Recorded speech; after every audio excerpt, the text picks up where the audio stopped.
Bismillahirrahmanirrahim. Assalamu alaikum. Today we are going to study general characteristics and classification of helminths and arthropods.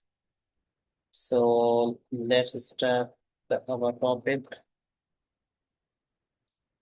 First, we will discuss the definition of helminths. What are helminths? They are macroscopic organisms, but their larval stages cause disease in humans, and they can be identified through microscope. That's why they are placed in their study in microbiology. Even though they are not microscopic organisms, ये जो हैं वो microscopic नहीं है तो macroscopic elements, लेकिन फिर भी उनके जो लार्वा होते हैं, लार्वल स्टेजेस होते हैं, वो ह्यूमंस में डिसीज कॉज करते हैं, और उन लार्वा को हम माइक्रोस्कोपी के थ्रू आइडेंटिफाई कर सकते हैं, इसलिए इनको रखा गया है माइक्रोबायोलॉजी में। चलें, पैरासिटिक एलिमेंट्स पढ़ेंगे हम, क्योंकि हमारा जो रिलेटेड हैं वो पैरासाइट्स की क्लासिफिकेशन और जनरल कैरेक्टरिस्टिक्स हम पढ़ रहे हैं, इसलिए पैरासिटिक एलिमेंट्स सबसे पहले इनमें आ जाते हैं फिल्यूक्स। फिल्यूक्स क्या होते हैं? ये पैरासिटिक फ्लैट फॉर्म होते हैं, फ्लैट एंड इनकी बॉडी होती है। इनके कुछ टाइप्स हैं। सबसे पहले आ जाता है लंग फिल्यूक। लंग फिल्यूक का एग्जाम्पल है पेरागोनिमस वेस्टरमैनी। ये लंग इन्फेक्शन कॉज करता है, जिसको हम कहते हैं पेरागोनिमियासिस। Paragonimus is a lung infection caused by parasitic flatworm of fluke called Paragonimus westermani.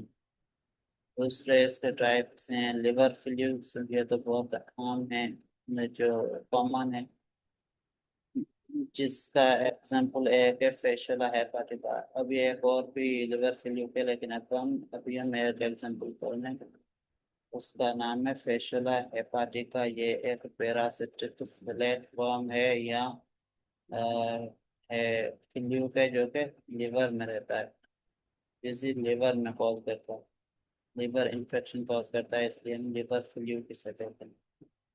Number 3 पे आ जाता है ब्लड फ्लूक। ये ऐसे फ्लूक्स हैं जो कि ब्लड में डिसीज कॉज करते हैं, ब्लड का इन्फेक्शन कॉज करते हैं, जैसे कि शिस्टोसोमा चेपोनिकम। ये एक टाइप ऑफ फ्लूक है जो कि ब्लड का इन्फेक्शन कॉज करता है, जिसको हम कहते हैं schistosomiasis. Schistosomiasis is a blood infection caused by parasitic flatworm blood fluke, उसका नाम है शिस्टोसोमा जेपोनिकम। चलें, अब हम इसका लाइफ साइकिल फ्लूक्स का पढ़ते हैं। फ्लूक्स का लाइफ साइकिल जो है वो सीवरल होस्ट के अंदर ही अपना लाइफ साइकिल कंप्लीट करता है। ऐसा नहीं होता कि एक ही होस्ट में कंप्लीट करे, ये डिफरेंट होस्ट में अपना लाइफ साइकिल कंप्लीट करता है। तो सबसे पहले फ्यूजन ऑफ गैमेट्स होती है in the uterus of female fluke in the host.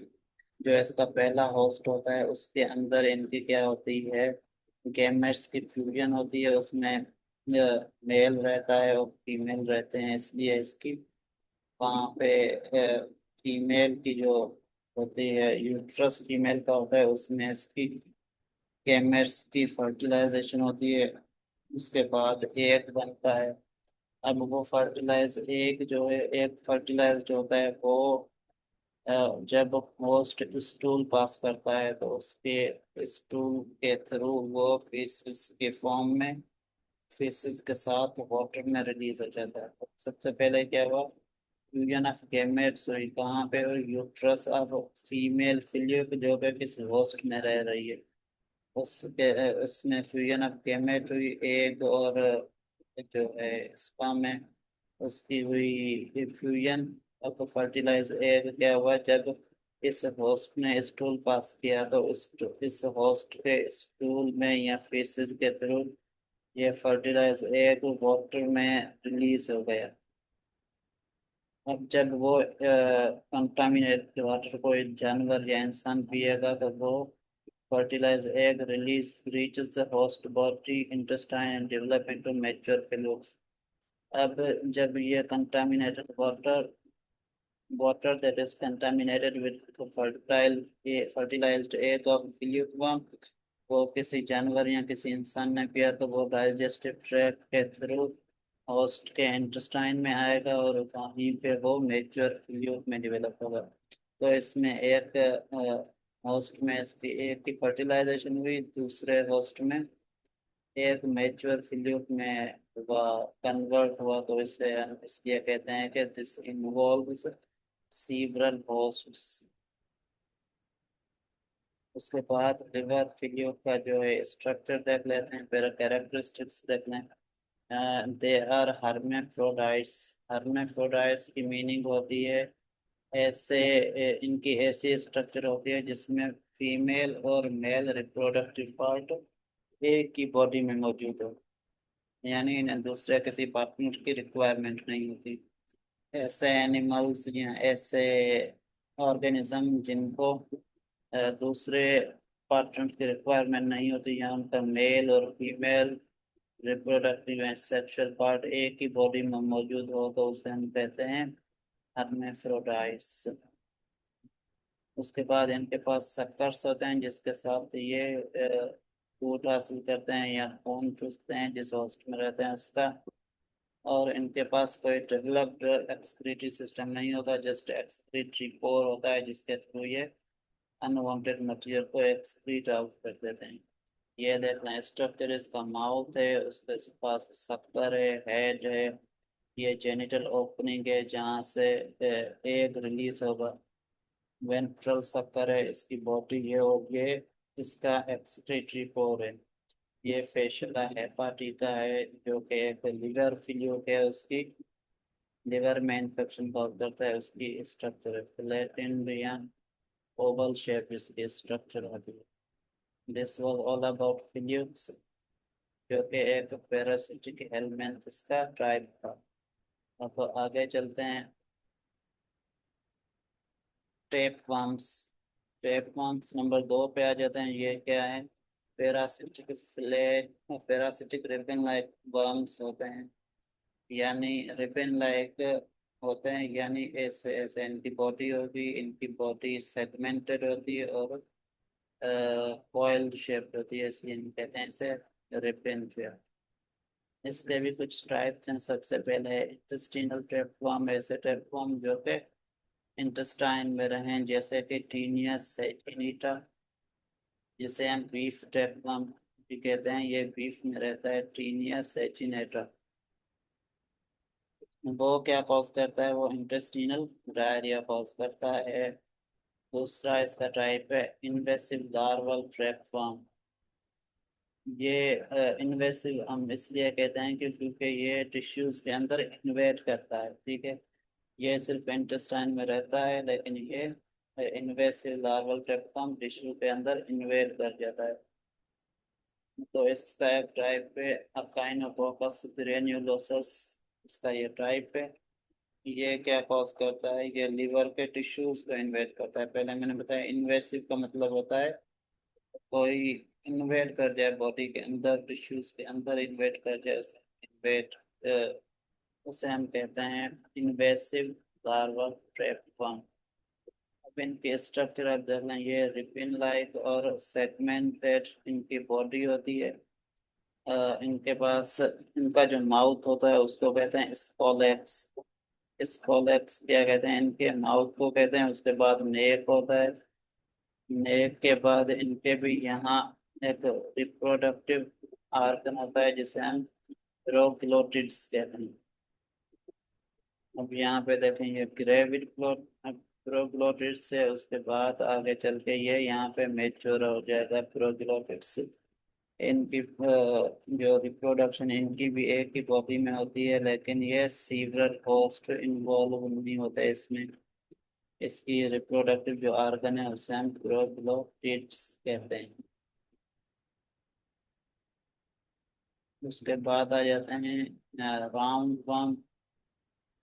They are parasitic hook shaped worms. ये शेप होते हैं जैसे हुक बना होता है, ऐसे टाइप के हुक वर्म होते हैं, उनको हम कहते हैं राउंड वर्म्स। इनके भी दो टाइप्स हैं, एक एडल्ट राउंड वर्म जो कि उसका एक एग्जाम्पल है एक्सकेरिस लम्ब्रिकॉइड्स।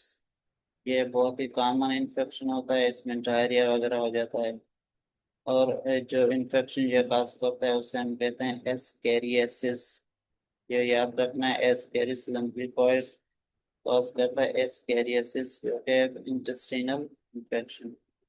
उसके बाद राउंड वर्म्स आ जाते हैं, जो उसका एक एग्जाम्पल है वुचेरेरिया बैंक्रॉफ्टी। वुचेरेरिया बैंक्रॉफ्टी इसका एक एग्जाम्पल है, जो कि आइज वगैरह का इन्फेक्शन कॉज करता है। इसका लार्वल स्टेज है। एक एडल्ट राउंड वर्म है, एक लार्वल स्टेज। लार्वल स्टेज जो वुचेरेरिया बैंक्रॉफ्टी है, वो इन्फेक्शन ऑफ आइज कॉज करता है। तो इनकी स्ट्रक्चर देखना है। इसके जैसे हमने लिवर फेलियर पढ़ा और बाद में हमने टैप वर्म पढ़े। आ, इनकी जो स्ट्रक्चर थी, एक ही बॉडी में मेल और फीमेल रिप्रोडक्टिव ऑर्गन मौजूद थे, लेकिन इनकी बॉडी में एक ही बॉडी में नहीं होते। ये इसका दूसरा पार्टनर चाहिए होता है। इसलिए आप यहाँ पे देख सकते हैं, एक ओकुला एक मेल है, एक ओकुला एक फीमेल है। अब ये दोनों जब मिलेंगे तब इनका लाइफ साइकिल चलता है। Means they require partner, another partner. ऐसा नहीं है, दे आर नॉट हर्मेफ्रोडाइट्स। उसके बाद आ जाते हैं आर्थ्रोपोड्स। आर्थ्रोपोड्स हमें पता है ये इन्फेक्शन खुद कॉज नहीं करते, लेकिन इन्फेक्शियस एजेंट को कैरी करते हैं, यहाँ पैरासाइट्स को कैरी करते हैं, होस्ट तक पहुंचाते हैं। इसलिए हम इन्हें कहते हैं they are use as vectors, जो कि हम पहले भी डिस्कस कर चुके हैं। एक बायोलॉजिकल वेक्टर्स होते हैं, एक मैकेनिकल वेक्टर्स होते हैं। तो ये कुछ आर्थ्रोपोड्स के टाइप हैं, जैसे टिक आ गई, और मस्कीटो आ गया, बग आ गया, स्पाइडर, फिलाई, माइट। ये कुछ टाइप हैं। इनके बारे में इतना याद रखना है कि आर्थ्रोपोड्स खुद डिजीज कॉज नहीं करते, लेकिन एज अ वेक्टर तौर यूज होते हैं, यानी ये डिजीज को ट्रांसफर कर सकते हैं, ट्रांसपोर्ट कर सकते हैं होस्ट तक। जो इन्फेक्शियस एजेंट है उसको कैरी करके होस्ट तक पहुंचा सकते हैं। इसलिए इन्हें भी हम माइक्रोबायोलॉजी में पढ़ते हैं। तो आज का टॉपिक हमारा यहीं पर एंड होता है। अल्लाह हाफिज।